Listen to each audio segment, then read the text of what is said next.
I'm Jorge Gonzalez. I'm the regional organizer and also the civic engagement organizer at the Environmental Health Coalition. I'm sort of a hybrid version of what can be done in organizations and nonprofits, where you manage both the civic engagement and also do organizing and policy and all that fun stuff. A lot of what you all are saying, it are things that we work in on the ground, and the organization has been around for a long time. So to start off, I'm a San Diego sort of native. I was sort of raised here in San Diego, in Chula Vista, San Isidro, and I grew up with these environmental injustices. I very much firsthand experienced them before I even knew that they had a term or knew that there was policy behind it, or discriminatory policies or neglection, right, from government. I got my bachelor's degree from UC Davis and my master's from the University of Santa Barbara. And I wanted to come back to my community and sort of give back, right?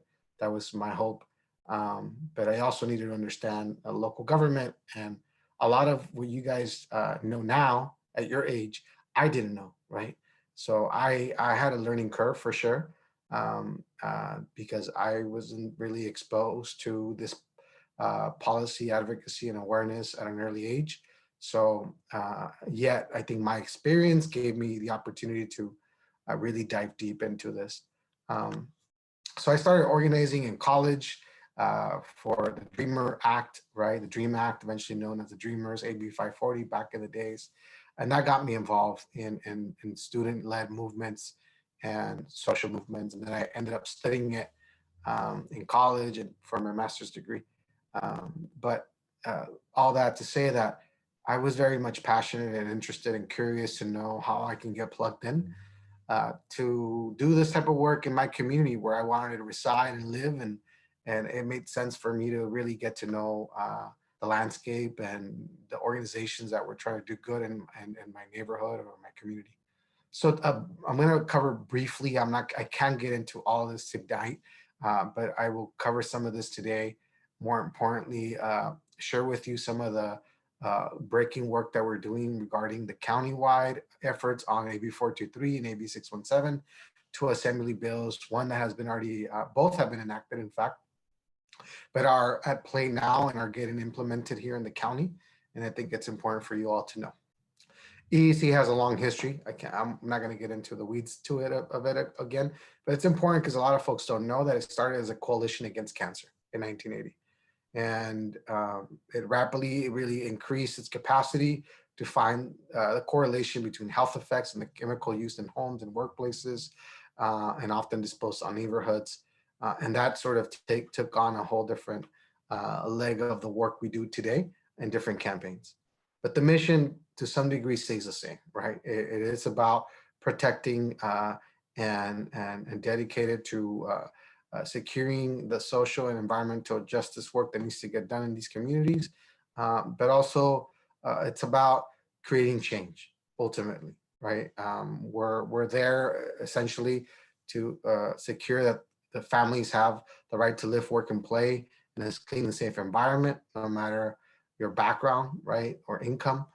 Everybody should deserve and have that right to live and work and play in their community.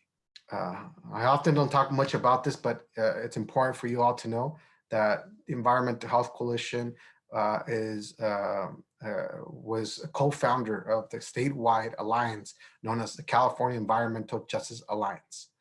This is a statewide coalition of 12 sister organizations doing similar work that we do across the whole state.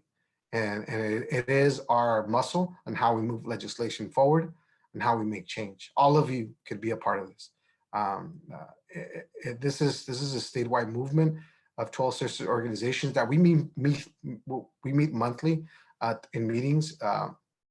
Pre-pandemic, we would meet at the Capitol, as you see in this picture, and we would do lobby visits where we would educate legislators. And believe it or not, a lot of legislators and assembly members are not informed, or senators are not informed on these pressing issues in communities. And we understand they have a lot sometimes in their portfolio and that they're dealing with. They're trying to pass their own assembly bills. So it's important for us to really educate them and bring families and community members that are impacted by these issues directly to these conversations. So oftentimes we take community members to these meetings. So it's not just, advocates or organizers, but it's community themselves that attend these workshops. They're called Congreso at the Capitol, and there's training, there's capacity. They prepare you on how to do lobby visits and so forth. So this is pretty exciting work. This is a statewide movement, and we're part of the climate action movement around the whole country. And that's a whole different branch. I should add that next time. But for now, I think it's important for y'all to know that what we do here, it's connected to a whole statewide movement. We run different campaigns. So some of you talked about truck idling earlier. That's something we do. In fact, I was responsible for implementing the first truck ordinance in Barrio Logan, or to say the city of San Diego. We have truck resolutions and then we have truck ordinances, and I'll explain a little bit about what the difference are. We manage different campaigns, from climate justice to toxic-free neighborhoods that deal with a lot of land use and air monitoring and air pollution, to healthy kids, where we do healthy home visits and we talk about toxic chemicals, lead in the paint outside of the home and how it comes inside and how it gets digested by kids and the harms that it has on everybody in the household. And then we talk about how voter empowerment is important. We need to hold our officials accountable and how that takes voting power. And our communities, unfortunately, have a very low propensity history of voting. So turnout is very low, especially in the primary elections, and a lot of important things happening in primary elections, right? So we get to vote in the primary elections and then the general elections.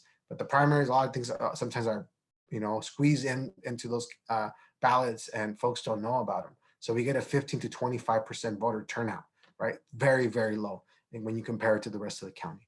Our lead-free campaign on candy, that's an ongoing campaign that started back in the early 2000s that helped prevent lead candy from coming into the country, and also raising awareness on the issue.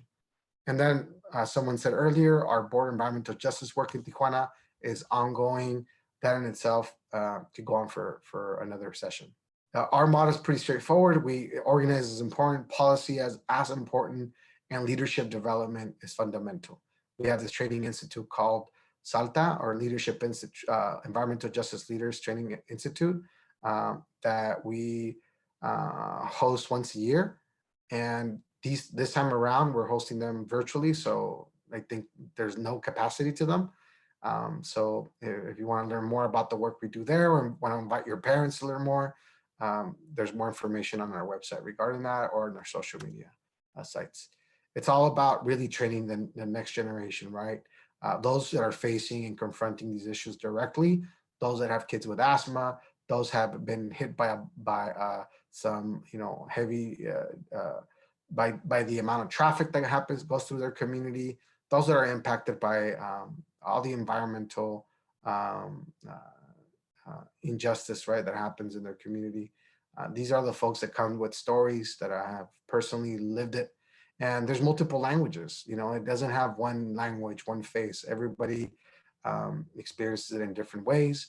And it's important for us to create opportunities for leaders to come and get the training needed in multiple languages, whether it's Vietnamese, whether it's only Spanish, or whether it's Cambodian, or you name it, an African, Somalian, it doesn't really matter. So we always want to make sure in our meetings that we have interpreters, different languages, so that anybody can participate, right? Our focus in the work we do, even though it's environmental justice, it's all encompassing. So keep in mind, it always has to do with all these different focuses: education, economy, air quality, transportation, civic engagement, and the list goes on, right? But these tend to be our focus when we talk about the work we do and the policy and the type of work that sometimes we uplift, or sometimes the work we support, because sometimes our allies are the ones leading on housing, right? Our allies are the ones leading on education, but we often sign on a letter of support towards that, or we bring people's and we share the information with folks like yourselves so that you can take it to the larger community. So what does environmental justice look like in our communities? I think you all have a sense of an idea. This is the areas where we work: National City, City Heights, Barrio Logan, Logan Heights. And then we do work in Tijuana. It's important for you all to know that this history of environmental injustice starts from redlining. Redlining was something that was highly fundamental to understand, how did it all started. Well, we can go further back, but if we take it back to prior to 1968, when homeowner loan corporations, which designate certain neighborhoods as highest risk of mortgage default, discrimination, racist policies, right, that would prevent families from obtaining loans to purchase their property. And as a result, a family would live in debt for generations, right? Or would not be able to purchase and therefore be displaced with time. This is fundamental when we understand land use incompatibilities, incompatible land use, and as a result, how it would attract, industrial facilities that would contribute to air pollution and all sorts of safety issues and health concerns. This would go hand in hand when we look at the amount of people who rent in these communities, right?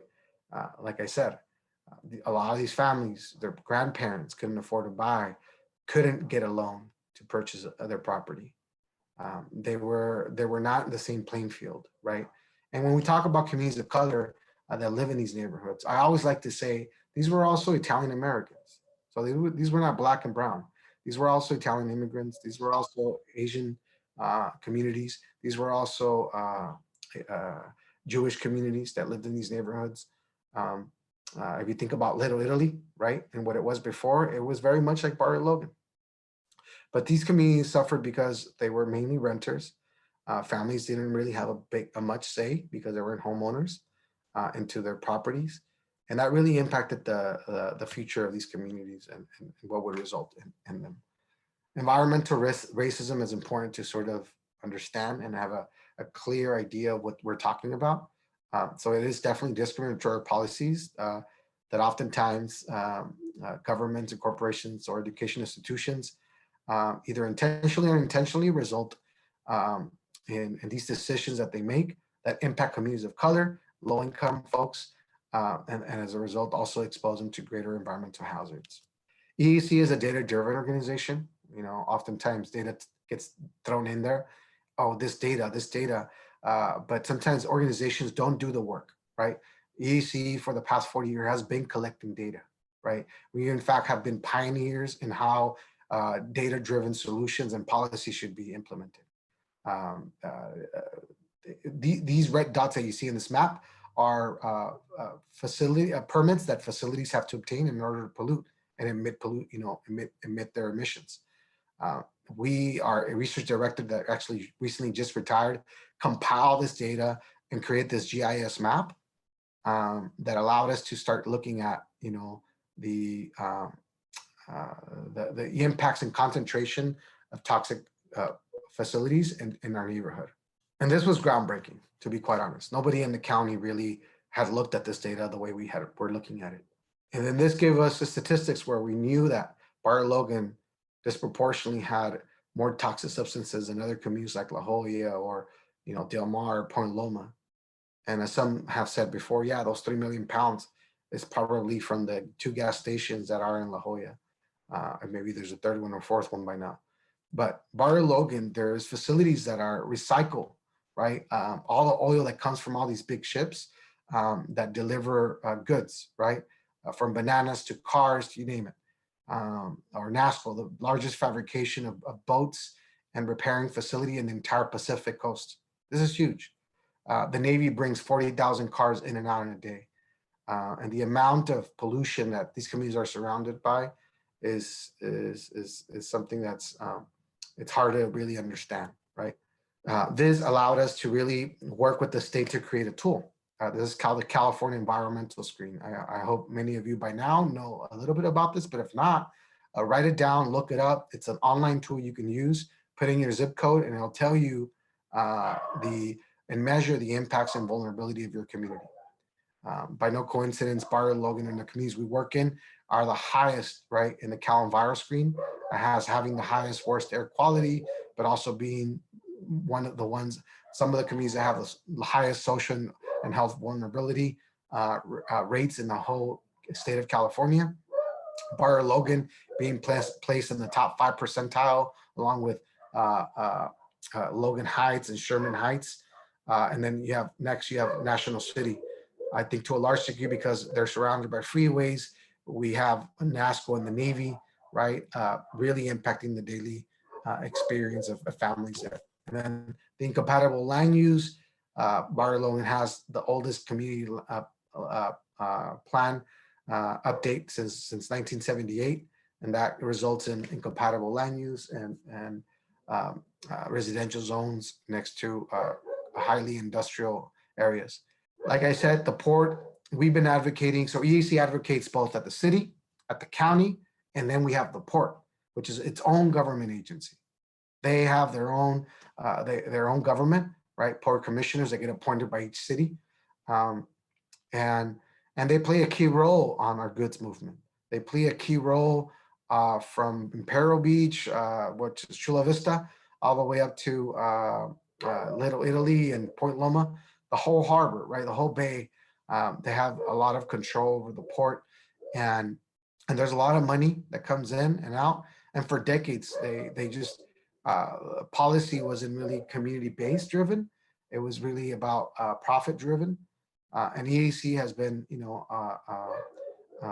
an organization that has been advocating for the needs of the community and demanding more investment based on the impacts that they've created. We were influential in getting the MIF fund, the Maritime Impact Fund, for instance. It's something that not many communities know, that there's this funding pocket of money now that gets allocated to support projects in neighborhoods to lessen the impact, right, that the port has in communities like Barrio Logan and National City. By no coincidence, we have the highest rates in the county. Nowadays, this is from 2013. We learned that it's gone from three times to 5 to 7 times the percentage. Kids suffer from asthma as a result, can't go to school, have ER visits frequently, and the whole family suffers. When you add this to COVID and you add this to levels of unemployment in these neighborhoods, exacerbates, the results in these neighborhoods. So these communities have definitely suffered tremendously on the impacts of COVID and the pandemic, and what this is all causing, right? The poor weatherization of these homes that don't have insulation, that suffer from tenants' rights, and the list goes on. Environmental Health Coalition launched and applied for, launched a campaign called the Air Monitoring Project, and early on obtained a grant, which I was involved in since the beginning in its inception, to start placing these air monitors, purple air monitors around the community. So we started the first of its kind community-based driven air monitoring in any city in the state of California, collecting data, doing pre and post indoor air monitoring, where we were installing these advanced air filters that we obtained through this large grant through the California Air Research Board, and actually in collaboration with Barrio Logan College Institute, working with parents, identifying what families had respiratory illnesses or heart failures and just respiratory issues in general. And we would go to their homes, we do healthy home assessments. A lot of the times these families don't have a good air circulation. So particulate matter is trapped in someone's kid's room that has already issues breathing. So we were finding that sometimes the air quality inside some families' home was much worse than outside. Oftentimes because of poor air circulations, windows don't work, proximity to a house next door, various reasons. I was doing a lot of these healthy home assessments, and it was quite interesting what we were finding. So this all relates to planning, land use.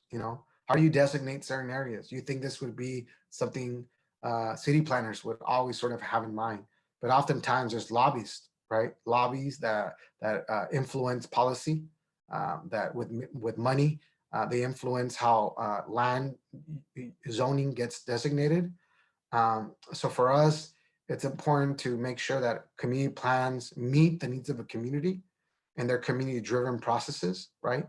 Um, and that really protect sensitive uses in our neighborhoods, from schools, childcare centers, parks, things that we take for granted. But in our communities, a lot of the times they're fought for. These are not given, right? And hazard uses, again, redlining had contributed a lot to this. It designated these areas as um, ideal locations to place recycling centers, junkyards, right?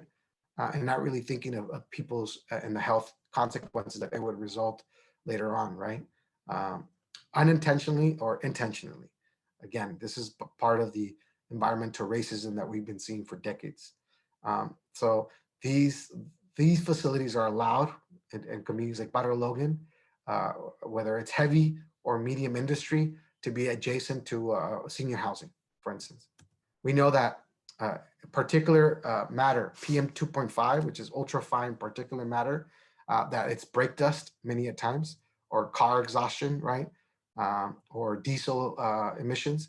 Uh, we know how hazardous these chemicals are, and yet we know that from our bodies consume this, whether it's inhaling, by touching them, or consuming them, whether it's in our water, whether it's in that dust, outside of our doors, or in the floors as kids are crawling, right?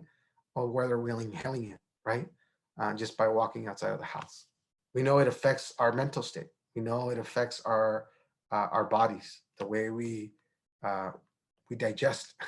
It's beyond, I think, what few experts would think 20 years ago. So it goes to say that there's a lot more work to be done, a lot more to be studied, and to correlate this data that for the longest hasn't been really looked thoroughly and look with grain of detail to know how these communities are impacted today, right? And when we talk about particular matter 2.5, it's ultra fine. It can travel through our bloodstream, right, and clog our lungs, right, clogged our body functions. And this goes hand in hand, right? When you add the layer of COVID today, there's multiple studies that sort of speak to this, right? I don't need to go into much detail. EAC is a very solution-based driven organization. We don't just point to the issue. We have been experts to some degree on solutions. We know what it takes, whether it's quantitative data or qualitative data. We know that we need real, substantial solutions that have metrics, right? Barrio Logan, we knew that this facility was polluting for the longest, and the local air pollution control district wasn't doing much. They, in fact, didn't have the capacity to do it. We contacted back in the 90s the Environmental Protection Agency, EPA, to help us launch a campaign against this facility, or at least study them. They invested $1.2 million and fined them 106 times, right, for the illegal disposal of their emissions. A resident next to them, a father and a son, were diagnosed with cancer, and that sort of led us to launch a campaign that would update the community plan update for Barrio Logan to prohibit and prevent these type of facilities to be next to residential homes. This is today the case. It continues to be the issue. The community plan update hasn't been updated since. Even though we shut down this facility, we knew that we couldn't go after each facility one at a time because it was just too much time and resources, and the answer was to update the community plan. That took place from 2008 to 2006 to 2013. EAC got Environmental Health Coalition got together a bunch of stakeholders to figure out solutions. The community looked at old community plan updates that looked like a rainbow, right? Everything was mixed in a community. And then the community got its community plan update passed in 2013. Industry, those that profit from these industries, went against the community's will, launched a campaign, went through a referendum process, put it in the June ballot when people don't get out to vote. It was a citywide vote. So a lot of folks were confused. They had a $1.5 million to lie to folks, saying that if the community plan update was to pass, 40,000 jobs would be lost. The Navy would have to relocate. And with money, even with Spanish ads, the community would lose their community plan update that they lost after 5 years of working with the community, 50 meetings, right? they lost their community plan update that they had won through city council. It was approved, but through a referendum process that put this now as a ballot measure in the June elections, and the majority of the city of San Diego, because of through lies, were able to, um, industry can get their way. The community lost their plan update. Today, we haven't lost focus. We continue to push for this.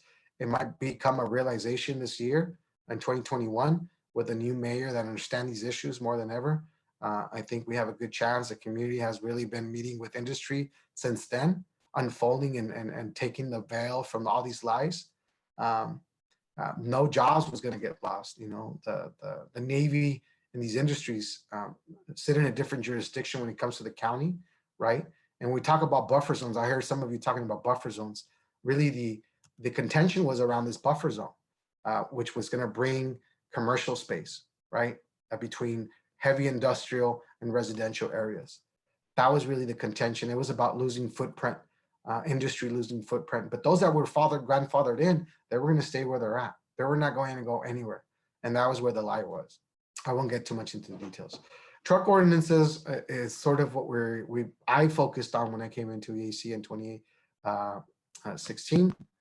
And there was a lot of truck signs and that would prevent truck idlings from coming through the neighborhood, but there wasn't an ordinance, something that would enforce and have police officers, give truck drivers a warning and hand them a pamphlet or some infographic to let them know that this was not the designated route.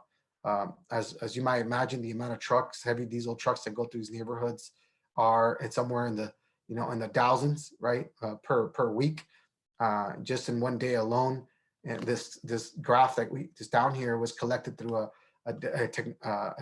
some scientific device that we use called a particulate matter, a P-track, a particulate matter tracker that could track particulate matter in the air. And we would use it to track how every time a diesel truck would go by, it would leave all this particulate matter behind, worsening sort of the air quality in the community. And these trucks were going through neighborhoods, cutting through during rush hours, and then also idling. So in a given hour, 60 to 80 diesel trucks were going through these neighborhoods. And this is just 1 hour in one day. And we know there's hundreds of these diesel trucks that cut through these neighborhoods. And you would think that the city had designated areas and truck routes and everything in place, but it's not the case. Truck drivers drive from far away, and we don't blame the driver. We blame the companies and cities and state, agencies that are not informing, truck drivers how to get in and out fast, because that's what they want to do. And they want to find a place to sit, and also sleep and eat, since they're driving, for days. We launched a petition. I heard some of you talking about petitions. There's a truck driver that T-boned a car and exploded in August of 2019. I was there that day, that morning. We were in a staff meeting, and we thought about how we could, this news caught attention and news outlets because 20-something thousand residents, SDG&E users lost power that day. But nobody was talking about that this truck driver was not using the designated truck route and had fell asleep on the wheel. It T-boned a car. It almost blew up a house that was only 100 feet away. The top left photo is out of the house. That's the photo we took that morning of them power washing the street. And we launched a petition to raise the issue again, that we needed immediate funding secured to start enforcing the truck route. Eventually, we were the ones that created the graphic and began educating truck drivers on what the designated truck route was.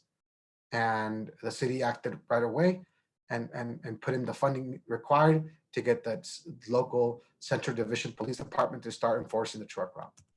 Aside from enforcing, there's also community-based solutions that need to be created and investments on infrastructure, like street diets, investing in tree canopy for carbon sequestration, right? Also to discourage trucks from using residential areas. These are things and measures that I'm sure in more affluent communities, you take them for granted, right? Roundabouts, wide sidewalks, things that would discourage trucks from driving through, and speed. But these things don't exist in our communities. In fact, a lot of the environmental just communities were designed to some degree to have this type of diesel truck traffic coming through. More technology is coming throughout the state. We're trying to implement this type of work on geofencing, which is something you all should write down if you haven't looked into it. It's looking at sort of data-driven, someone mentioned statistics earlier, data-driven information research on truck behavior, on mobility behavior, to create more dynamic mobility management in these neighborhoods, smart street lights that would pick up when trucks are coming by, so that they get rights of way, right? Designated lanes for trucks, so they can come in and out of communities faster. This is new technology. This is something that's going to come, I think, in the next 5-10 years, right? This is something that we're trying to implement. This is a multimodal corridor study. There's been this study conducted by the port in the city, where we're trying to look at what is that going to look like. A geofencing for a Harbor Drive. This is the drive that connects you to the convention center in downtown from Bar to Logan. We want to make sure families have access to that pathway as well, whether it's pedestrians or bikes, right? But at least we need to create safety corridors as well as tree canopies to capture, right, all that pollution that these diesel trucks are putting out there and into the air. EAC has been pivotal in creating climate change solutions. We pushed and gave the draft to the city to adopt a climate action plan. We created the first report, Start Here, Start Now, criticizing the climate action plan lack of investments into environmental justice communities. We gave them sort of the roadmap of what that looks like. What are the metrics? How does investment looks like to invest in communities that are mostly impacted? And then in 2019, we pushed with a coalition of organizations, the Community Budget Alliance, to obtain someone who would oversee the climate action plan. What good does it do to have a community action plan? Nobody's overseeing it, right? It's just a document collecting dust. So in 2019, finally, there was someone who got hired and started implementing a way of creating some sort of tool. Even though we were not in favor of the Climate Equity Index, which is essentially the Cal Enviro screen reinvented for the city, we were in favor that the city at least was going in the right direction. A couple bills that you all should write down and learn more about: AB 617, the Community Air Protections Program. I'm in fact part of that right now. That's funding that's coming through the California Air Resource Board to invest in our communities, to lessen pollution, to find hotspots and reduce carbon emissions in our communities and greenhouse gases. So there's a committee that's been formed, community-based driven solutions. And the AB 423, we co-sponsored this bill. It's the second one EAC has ever sponsored, which has helped to reform how APCD functions. And there's now an oversight committee that oversees it. This also led to an audit in the county where we were learning how funds were being misused, and instead of being subsidizing industrial polluters versus instead of doing the opposite, right, being invested into our communities. We recently launched a campaign slate to support these 5 candidates who were running for the oversight board on the Air Pollution Control District as a result of AB 423. They now have oversight. All these city government officials now are talking for the first time ever. Now there's a board that dialogues and talks about air pollution and best practices. That wasn't happening before, if you thought it did. And so there's a new, I encourage you all to look at the San Diego Union Tribune recent article on this topic. Take a look at that. And that's about it for now. I want to stop there. I was trying to go pretty fast here, but I hope you guys picked up on the most important things. Follow us on Instagram, on Facebook. That's the best way to stay engaged with the work we do. And by no means, reach out to me through my email, jorge.g@environmentalhealth.org.